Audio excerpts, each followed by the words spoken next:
नमस्कार, ANB news देख रहे हैं आप। मैं हूं आपके साथ पल्लवी राजपूत और इस बुलेटिन में आप सभी का स्वागत है। चुनावी साल में नौजवानों की बेरोजगारी बड़ा राजनीतिक मुद्दा है। कांग्रेस, आम आदमी पार्टी और बीजेपी इस मुद्दे पर चुनाव जीतने की कोशिश कर रही हैं। आम आदमी पार्टी रोजगार गारंटी अभियान चला रही है तो कांग्रेस ने भी सरकार बनने पर बेरोजगारी भत्ता देने की बात कही है। वहीं बीजेपी के नौजवान युवा सीएम भी रोजगार देने की बात कर रहे हैं। सीएम बनने के बाद पुष्कर सिंह धामी का जोर सबसे अधिक युवाओं पर ही दिखाई दे रहा है। उन्होंने सीएम की कुर्सी संभालते ही विभागों में खाली 22,000 के करीब पदों को भरने के निर्देश दिए। कोरोना की वजह से एक वर्ष खराब होने पर धामी ने उन युवाओं को भी बड़ी राहत दी है जो सरकारी नौकरी के लिए तय उम्र सीमा पार कर चुके हैं। सरकारी नौकरी के लिए इन युवाओं को 1 साल की छूट देकर मौका दिया गया है। इसके अलावा पूर्व सीएम हरीश रावत ने कहा कि कांग्रेस सत्ता में आते ही सभी रिक्त पदों पर भर्ती करेगी। 1 साल के भीतर सभी खाली पदों को भरा जाएगा। उन्होंने बीजेपी सरकार पर युवाओं को रोजगार के नाम पर सिर्फ जुमलेबाजी करने का आरोप लगाया। उन्होंने बीजेपी सरकार पर नौकरियों पर बड़ी बातें करना छोड़ने की बात कही। वहीं आम आदमी पार्टी नौजवानों के लिए रोजगार गारंटी अभियान चला रही है। पार्टी ने रोजगार गारंटी योजना शुरू की है जिसमें पार्टी के कार्यकर्ता घर घर जाकर युवाओं को पंजीकरण कर रोजगार गारंटी कार्ड देंगे।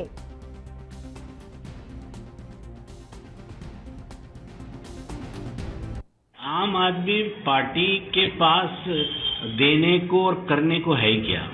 आम आदमी पार्टी दिल्ली मॉडल को बताती है। दिल्ली मॉडल तो धराशायी हो चुका है कोविड पे। तो वो ये कहे कि ये फ्री ले लो, वो फ्री ले लो और हमको वोट दे दो। ये उत्तराखंड की जनता है, दिल्ली की जनता नहीं है। और दूसरा कि हम इतने रोजगार देंगे। कहाँ से दोगे भैया रोजगार? कहाँ से दोगे? तुम्हारी जेबों में रोजगार पड़े हुए हैं। पलायन इतना हो गया है। दिल्ली में आज हमारा इतना उत्तराखंडियत का आम जनमानस बैठा हुआ है। क्या उनको वापस लाने की क्षमता रखते हो? वहाँ पे तो तुमने एक भी उत्तराखंड के नौजवान को टिकट नहीं दिया। प्रवक्ताओं और भाजपा के नेताओं को आपके चैनल के माध्यम से कहना चाहता हूँ, आप ये साफ बोलिए कि त्रिवेंद्र रावत जी फेल थे, तीरथ जी फेल थे, निशंक जी फेल थे, इसलिए हम धामी जी को लाए हैं। तो ये इन पे चारा नहीं है। ये सब चीज़ों में भटकाएंगे। और रही कांग्रेस की बात, हमने आपके समक्ष, मीडिया के समक्ष और जनता में भी हम बार बार कहें, आम आदमी पार्टी झूठ का पुलिंदा है और झूठ की इस दुकान के प्रोप्राइटर हैं अरविंद केजरीवाल। ऐसा कोई सगा नहीं जिसे आपने ठगा नहीं। अरे भैया, ये बात जो यहाँ नौकरी देने की बात युवाओं को कर रहे हो, दिल्ली में क्या हुआ?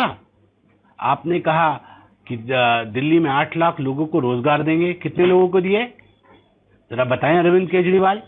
आपने कहा बेरोजगारी भत्ता देंगे, तो दिल्ली में कितनों को दे रहे हैं?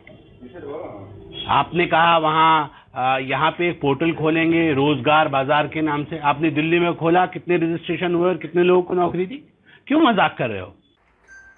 उत्तराखंड में विधानसभा चुनाव 2022 में आम आदमी पार्टी की सरकार आएगी तो बेरोजगार नौजवान को रोजगार देगी। 6 महीने में 1 लाख सरकारी नौकरी, रोजगार मिलने तक हर महीने 5,000 रुपए बेरोजगारी भत्ता, नौकरियों में उत्तराखंडियों को 80% आरक्षण। इसके लिए आम आदमी पार्टी के कार्यकर्ता पूरे प्रदेश में रोजगार गारंटी कार्ड भर रहे हैं व कैनोपी लगा करके भी रजिस्ट्रेशन कर रहे हैं। बेरोजगार नौजवानों का आम आदमी पार्टी की इस मुहिम को भरपूर समर्थन मिल रहा है। बेरोजगारी बड़ा राजनीतिक मुद्दा बनती हुई उत्तराखंड में नजर आ रही है। आपको बता दें कि लगातार उत्तराखंड से जो युवा हैं वो पलायन कर रहे हैं। कई परिवारों का पलायन भी उत्तराखंड से हो रहा है। बड़ी वजह है रोजगार की समस्या ही बनकर सामने आती है। ऐसे में जब से पुष्कर सिंह धामी ने राज्य की कमान संभाली है तो उनका सबसे ज्यादा फोकस युवाओं और युवाओं को रोजगार देने पर ही है। तो ये बात साफ तौर पर अब नजर आ रही है। उत्तराखंड के चुनावी माहौल में एक बड़ा मुद्दा बेरोजगारी बनने जा रहा है और इसीलिए तीनों ही पार्टियां यानी कि आम आदमी पार्टी, भारतीय जनता पार्टी और कांग्रेस पार्टी अपने अपने स्तर पर युवाओं को लुभाने का प्रयास कर रही है और रोजगार के मुद्दे पर बड़े बड़े दावे और वादे किए जा रहे हैं। कांग्रेस ने कहा है कि वो बेरोजगारी भत्ता देगी अगर वो सत्ता में आती है तो। इस इसके अलावा भारतीय जनता पार्टी लगातार कोशिश कर रही है कि तमाम जो रिक्त पड़े पद हैं उन पर भर्तियां निकाली जाएं। इसके अलावा सीएम पुष्कर सिंह धामी ने कई जो है छूट भी युवाओं को दी है और रोजगार गारंटी अभियान आम आदमी पार्टी चला रही है। तो बेरोजगारी और इस समय उत्तराखंड में बड़ा मुद्दा बनने जा रहा है। सीएम बनने के बाद पुष्कर सिंह धामी का जोर सबसे अधिक युवाओं पर दिखाई दे रहा है। उन्होंने सीएम की कुर्सी संभालते ही विभागों में खाली पड़े 22,000 के करीब पदों को भरने के निर्देश दिए हैं। ऐसा ही आम आदमी पार्टी भी वादा और दावा कर रही है। इसके अलावा सीएम धामी ने कोरोना की वजह से 1 वर्ष खराब होने पर उन युवाओं को भी बड़ी राहत दी जो सरकारी नौकरी के लिए तय उम्र सीमा पार कर चुके थे। सरकारी नौकरी के लिए इन युवाओं को 1 साल की छूट देकर मौका दिया गया है। इसके अलावा पूर्व सीएम हरीश रावत ने कहा कि कांग्रेस जैसे ही सत्ता में आएगी वैसे ही सभी रिक्त पदों पर भर्ती करेगी। 1 साल के भीतर सभी खाली पदों को भरा जाएगा। इसके अलावा बेरोजगारी भत्ता भी युवाओं को देने का वादा कांग्रेस पार्टी की तरफ से किया गया है। उन्होंने बीजेपी सरकार पर भी युवाओं को रोजगार के नाम पर सिर्फ जुमलेबाजी करने का आरोप लगाया। उन्होंने बीजेपी सरकार पर नौकरियों पर बड़ी बातें करना छोड़ने की बात कही।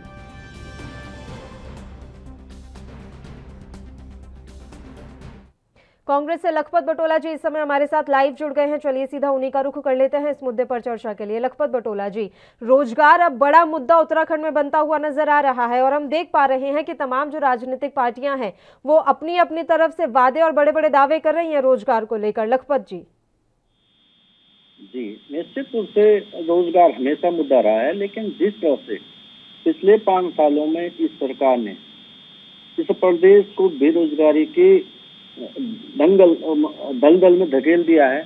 5 साल से जो युवा रोजगार के लिए अपनी तैयारियां कर रहे थे, जो युवा चाहते थे यहाँ पे रोजगार मिले, उसमें आप देखोगे कि CMIR की रिपोर्ट भी कहती है कि उत्तराखंड में 23.9% की रोजगार दर है।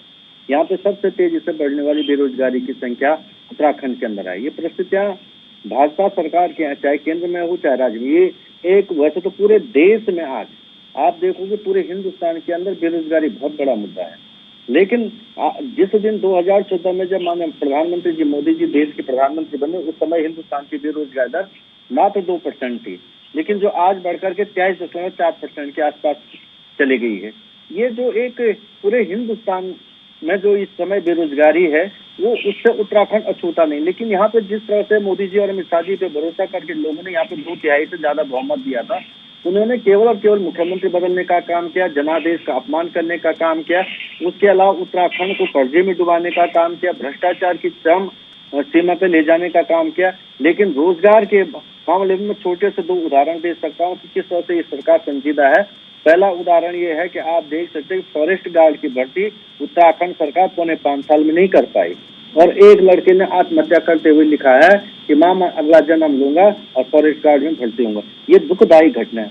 ये दुखदायी घटना यहाँ की है कि एक भाजपा के ऑफिस में एक व्यक्ति ने सुसाइड कर दिया था, आत्महत्या कर दी मुख्यमंत्री जी के सामने। आप देखोगे नर्सिंग भर्ती 3-4 बार पोस्टपोन हो चुकी है और सरकार एक भी नर्सिंग भर्ती नहीं कर पाए। तो ये जो आलम रहा है 4.5-5 साल का, उसमें आज सरकार करे कि हम सारे रिक्त पदों को भरने का काम करेंगे, हम फॉर्म निकालने का काम कर रहे हैं, हम रोजगार दे रहे हैं, आज भर्ती देने का काम कर रहे हैं। मैं एक चीज पल्लवी जी आपसे कह सकता हूँ, उत्तराखंड सरकार ने 2018-19 को रोजगार वर्ष के रूप में मनाया और 884 के आसपास रोजगार मेले लगाए, लेकिन केवल और केवल 6,000 लोगों को भी रोजगार नहीं मिल पाया। दूसरी बात आप देखोगे कि 19-20 को इस सरकार ने इन्वेस्टमेंट समिट के रूप में मनाए। इन्वेस्ट समिट में तत्कालीन सरकार प्रधानमंत्री मोदी जी ने कहा था 3 लाख युवाओं को रोजगार मिलेगा और मुख्यमंत्री ने कहा था 1,20,000 करोड़ के अब साइन हो गए। लेकिन मुझे लगता है, मैं व्यक्तिगत रूप से कह सकता हूँ, उत्तराखंड के अंदर एक भी व्यक्ति को इसका लाभ नहीं मिला है। उल्टा उस MOU के जो इन्वेस्टमेंट समिट के अंदर जो इन्होंने करार किया उसमें उन्होंने भू कानून में जो परिवर्तन करने का काम किया, किसी को भी यहाँ भूमि खरीदने की बेइंतहा भूमि खरीदने की जो परमिशन दे दी है, उससे अब हमारे पहाड़ी अंचल भी बचे नहीं है। तो ये जो नीतियां हैं उससे मैं आपसे बेरोजगारी की दर पे आपसे कह रहा हूँ। मेरी आवाज मिल रही है सर आपको? जी जी, मैं आपसे ये सवाल कर रही हूँ कि पुष्कर सिंह धामी ने एक बड़ा फैसला ये भी लिया था कि कोरोना के कारण जिन युवाओं का 1 साल खराब हो गया है उन्हें नौकरी में अब 1 साल की छूट दी जा रही है। तो जब हम देखते हैं ग्राउंड जीरो पर जाकर तो ये फैसला जो है उसके काफी पॉजिटिव रिस्पॉन्स मिल रहा है। जी पल्लवी जी, जिस सरकार के 50-60 दिन बचे हो, 7-8 दिन बचे हो, वो सरकार एक दिन की 1 साल के समय भी किस तरह से दे रही। लोकतंत्र में 5 साल के लिए सरकारें चुनाई जाती है। आप 4.5 साल पुणे 5 साल क्या कर रहे थे? आप 2017 में 17 फरवरी मार्च में आपने सरकार बनाई, आप 4.5 साल तक क्या कर रहे थे? आज जिस तरह से केवल लुभावने वादे किए जा रहे हैं, मैं आपसे 2-3 चीजें स्पष्ट रूप से कह रहा हूँ। मैंने पहली बात कहा कि 18-19 में सरकार ने रोजगार मेले किए, 884 के आसपास रोजगार मेले के रोजगार कितने मिले? 6000 से लोगों से कम मिला। 19-20 को आपने कहा कि हम इन्वेस्टमेंट समिट कर रहे हैं, उसके अंदर कितने रोजगार मिले? ये तो सरकार आकर बताएगी। सरकार एक फॉरेस्ट गार्ड की भर्ती नहीं करा पाई, सरकार नर्सिंग भर्ती नहीं कर पाई। तो अब ये बताए सरकार की विफलताओं को आज सरकार कही जब चुनाव आने वाले हैं और प्रदेश की जनता परिवर्तन के मूड में, आज सरकार कितने वादे करे उससे कुछ होने वाला नहीं। मैं ये जरूर कह सकता हूँ, दुखद है, रोजगार सतत प्रक्रिया है। हर सरकार की जिम्मेदारी हो। उत्तराखंड की जो इकोनॉमी है वो बहुत हद तक सरकारी जॉबों पे लोग आश्रित हैं और उसमें मैं आपसे कह सकता हूँ कि जो यहाँ की भौगोलिक परिस्थितियाँ, यहाँ के जो नौजवान साथी हैं बहुत दूर दूर जाके स्कूल में पढ़ते, विषम परिस्थिति में पढ़ के आते हैं और इसलिए आते कि यहाँ पे बहुत सारे लोग जो सरकारी जॉब में जाकर के अपने जीवन स्तर को सुधारने का काम करते, देश की सेवा करने का काम करते, उसको इन्होंने पूरी तरह से खत्म करने का काम किया। उसका असर यहाँ की अर्थव्यवस्था। आम आदमी पार्टी भी है सर लाइन में। आम आदमी पार्टी कह रही है कि हम भी बड़े स्तर पर रोजगार जो है मुहैया कराएंगे। इसके अलावा रोजगार गारंटी अभियान चलाने की बात कही जा रही है और ये बड़ा वादा और दावा किया जा रहा है कि रोजगार गारंटी अभियान सुनकर उत्तराखंड के युवा काफी जोश में हैं। पल्लवी जी, मैं आपसे 2 सवाल कहूंगा। आप यदि इस पार्टी के प्रवक्ता जी होंगे तो उनसे सवाल पूछिएगा। अभी 10-12 दिन पहले CMIR की रिपोर्ट आई है कि देश में 27.3% की दर से दिल्ली के अंदर सबसे ज्यादा 3 नंबर बेरोजगार दर बढ़ने वाली। माननीय अरविंद केजरीवाल दिल्ली के मुख्यमंत्री हैं, दिल्ली के जनता के प्रति जवाबदेही। इसमें हंसने वाली बात नहीं भाई साहब, ये सरकार का आंकड़ा, लखपत बिटोला का आंकड़ा नहीं है। और आप उत्तराखंड में आकर आप दिल्ली के प्रति जवाबदेह हैं। तीसरे स्थान पे 27.3%। CMIR की रिपोर्ट कहते हैं कि दिल्ली के अंदर बेरोजगार दर बढ़ी। पहली सवाल। दूसरा, आप कहते हैं कि हम बेरोजगारी युवाओं को 5,000 रुपया भत्ता देंगे।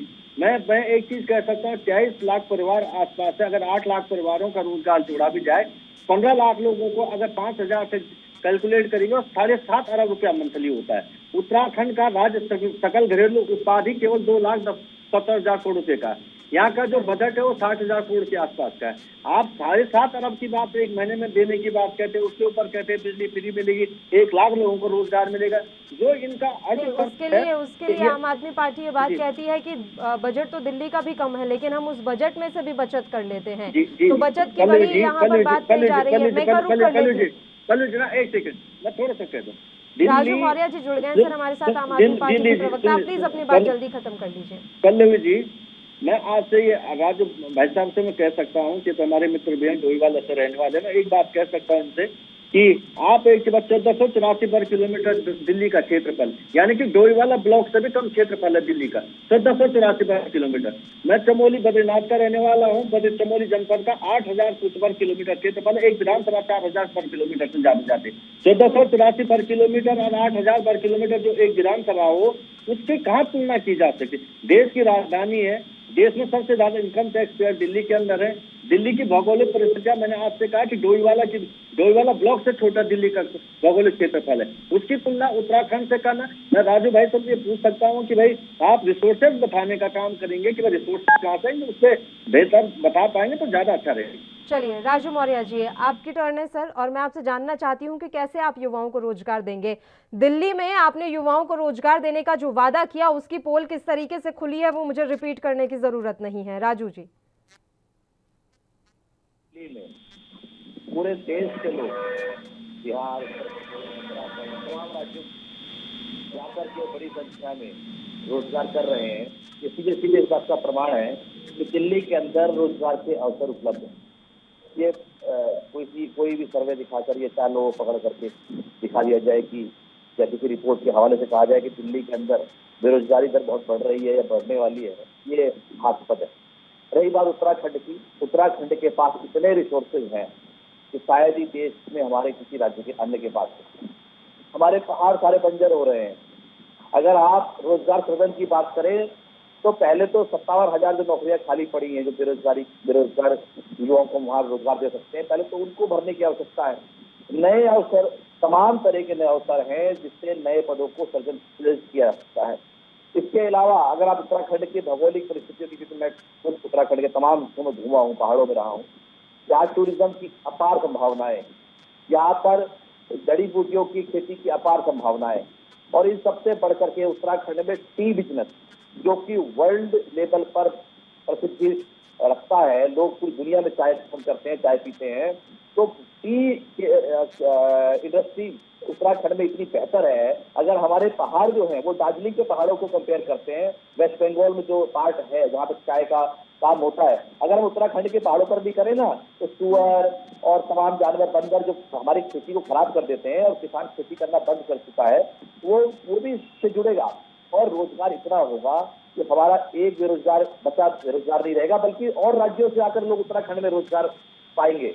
ये संभव हो सकता है। रही बात दिल्ली की, तो दिल्ली के अंदर हमने जो बातें कही माननीय अरविंद केजरीवाल जी ने, वो सब बातों पर प्रैक्टिकली करके दिखाया। राजू जी, आप कुछ आंकड़ा दे पाएंगे कि कितना आपने वहां पर रोजगार युवाओं को दिया है? क्योंकि आरटीआई के तहत जानकारी सामने आई थी, ऐसे किसी ने सर्वे करके नहीं जानकारी सामने रख दी थी। तो आप ही बता दीजिए फिर सच क्या है, आंकड़ा क्या कह रहा है? आपने अपने कार्यकाल में 2 साल 2 बार आप आ चुके हैं, कितने लोगों को रोजगार दे दिया, कितने युवाओं की भर्ती कर दी आपने? देखिए, जो आप सूचना के अधिकार की बात कर रहे हैं, सूचना के अधिकार से आप डिपार्टमेंट से तो सवाल पूछ सकते हैं, लेकिन जनता कैसे पता लगेगा कितने लोगों को रोजगार मिला या कितने लोग बेरोजगार हैं? अच्छा। अगर मेरे घर में बेरोजगार, मेरा छोटा भाई बेरोजगार है, उसका पता कैसे चलेगा आपको? संभव नहीं है कि बेरोजगारी दर का वास्तविक आकलन लगाया जा सके। रही बात हमारे दिल्ली की, तो दिल्ली का सबसे बड़ा फैक्ट तो यही है कि पूरे देश के तमाम राज्यों से लोग जाकर के रोजगार कर रहे हैं। आज बुराड़ी के अंदर 14 लाख से अधिक परिवार जो रहते हैं वो उत्तराखंड मूल के हैं और वो वहां पर रोजगार कर रहे हैं। अगर रोजगार की कमी है तो बाहर के लोग जाकर के दिल्ली में कैसे रोजगार पा रहे हैं, और अगर दिल्ली के लोग बेरोजगार हैं, ये किसी भी राज्य में संभव नहीं है। हर राज्य के अंदर कुछ तो बताइए। जैसे अभी आप आंकड़ा दे रहे थे कि रोजगार गारंटी अभियान में 1.5 लाख से ज्यादा युवाओं ने जो है रजिस्ट्रेशन किया है, उत्तराखंड के लिए ये दावा कर रहे हैं ना आप, तो आंकड़ा दीजिए दिल्ली के लिए। बिल्कुल हर साल 6 लाख से अधिक रोजगार मिलते हैं दिल्ली के अंदर, और ये फैक्ट है, ऑन रिकॉर्ड बोल रहा हूँ कैमरे पर। हर साल, हर महीने वहाँ रोजगार मेला लगाया जाता है। वहाँ ऐसे ही नहीं छोड़ दिया जाता कि पर्चे में आ गया, छप गया और रोजगार के लिए कह दिया कि भाई रोजगार अवेलेबल है। दिल्ली के अंदर रोजगार होता है, उसके लिए रोजगार मेला लगाया जाता है। तमाम डिपार्टमेंट वहाँ पर होते हैं, तमाम प्राइवेट सेक्टर के लोग वहाँ पर होते हैं, और उस माध्यम से सभी लोगों को वहाँ पर रोजगार दिया जाता है। उत्तराखंड में ऐसा कोई प्लेटफॉर्म नहीं है जहाँ पर बेरोजगार व्यक्ति जाए, बच्चा जाए और आवेदन कर सके कि भाई ठीक है, यहाँ मेरे पास ये डिग्री है, मुझे ये रोजगार चाहिए। लेकिन दिल्ली के अंदर ऐसा प्लेटफॉर्म है, केजरीवाल जी ने ऐसा प्लेटफॉर्म दिया, और आज वहाँ पर सभी जो परिवारों के बच्चे जो हैं वो रोजगार पर है। ये मेरा कहना है। बताइए लखपत जी, तमाम दावे कर रहे हैं वो तो दिल्ली के लिए ही कह रहे हैं, लाखों युवाओं को, लाखों लोगों को रोजगार हर साल ही दिया जाता है।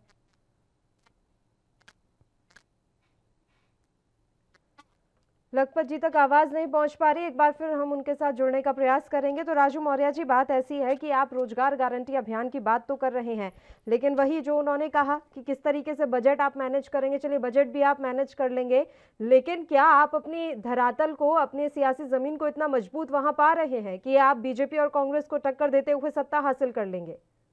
देखिए, सत्ता देती है जनता, किसी भी व्यक्ति को कुर्सी पर पहुंचाती है तो वो बताती जनता। आज केजरीवाल जी दिल्ली चला रहे हैं, 3 बार दिल्ली के मुख्यमंत्री बने, वहां की जनता ने बनाया। आज उत्तराखंड की जनता मन बना चुकी है कि आम आदमी पार्टी को हम सत्ता देंगे, उत्तराखंड चलाने की चाबी देंगे, और जब चाबी देगी जनता तो हम काम करके भी दिखाएंगे। देखिए, हम बिना होमवर्क के कोई भी दावा नहीं करते, हमारी पार्टी ऐसे ही कुछ भी नहीं बोल देती। अगर आज भी हम कह रहे हैं कि बड़ी संख्या में लोगों ने रोजगार गारंटी योजना के अंदर पंजीकरण करवाया है, तो लोग सताहट है लोगों के अंदर ये दर्द है कि भाई भाजपा कांग्रेस इनको रोजगार नहीं दे पाई। आप टूरिज्म तो देख लीजिए, मैं देहरादून की अगर बात करूं, कूलर घाटी चले जाइए आप, उपेक्षा का शिकार है, वहाँ बहुत बढ़िया टूरिस्ट प्लेस डेवलप हो सकती है। आप चोपता जाइए, आप चोपता जाकर देखिए कितनी खूबसूरत जगह है।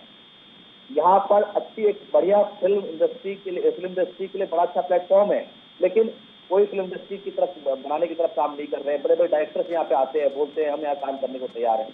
इतनी संभावनाएं हैं, लेकिन भाजपा और कांग्रेस के जो नेता हैं, जो मुख्यमंत्री हैं, उनकी अंदर इच्छा शक्ति नहीं है। आपको लग रहा है कि एक तीसरे विकल्प के रूप में मजबूत दावेदार आम आदमी पार्टी उत्तराखंड में है। लखपत बटोला जी, मेरी आवाज मिल रही है आपको? लखपत जी, मेरी आवाज पहुंच रही है सर आप तक?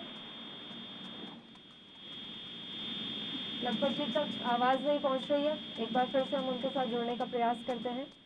तो राजू मौर्य जी, आप बोल रहे थे कि फिल्म उद्योग और फिल्म जगत को लेकर, लेकिन पर्यटन को बढ़ावा देने की कोशिश तो की जा रही है, और जब से धामी उतरे हैं सियासी पिच पर, वो तो लगातार यही कोशिश कर रहे हैं कि युवाओं को आगे बढ़ाया जाए, इसके अलावा पर्यटन को जो है वो विकसित किया जाए वहां पर, ताकि रोजगार के अवसर बढ़ पाए। 2 महीने मैडम, 2 महीने 3 महीने में क्या कर लेंगे? ये 2-3 महीने में सपना दिखा रहे हैं, सब कुछ कर लेंगे।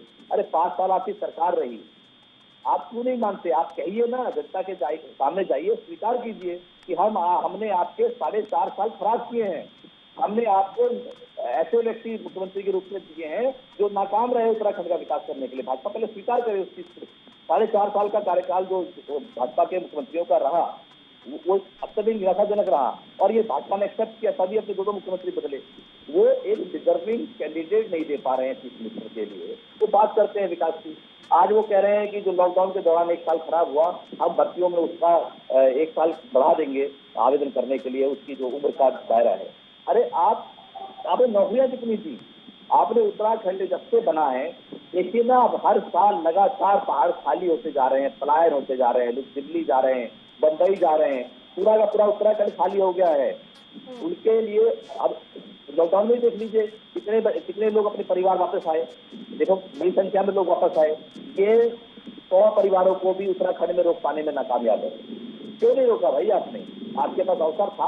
हमारे दोनों के कार्यकाल में हुआ ना सर। पलायन की समस्या तो कभी थमी नहीं वहां पर राजू जी, हमने देखा है, चाहे वो भारतीय जनता पार्टी का कार्यकाल हो या कांग्रेस का कार्यकाल हो, पलायन तो हमेशा से समस्या रहा है। अब ये आपके लिए भी बड़ी चुनौती होगी, अगर आप आते भी हैं तो पलायन की समस्या किस तरीके से रोक पाएंगे? एक बार फिर से लखपत जी का रुख कर लेते हैं। मेरी आवाज मिल रही है लखपत जी आपको?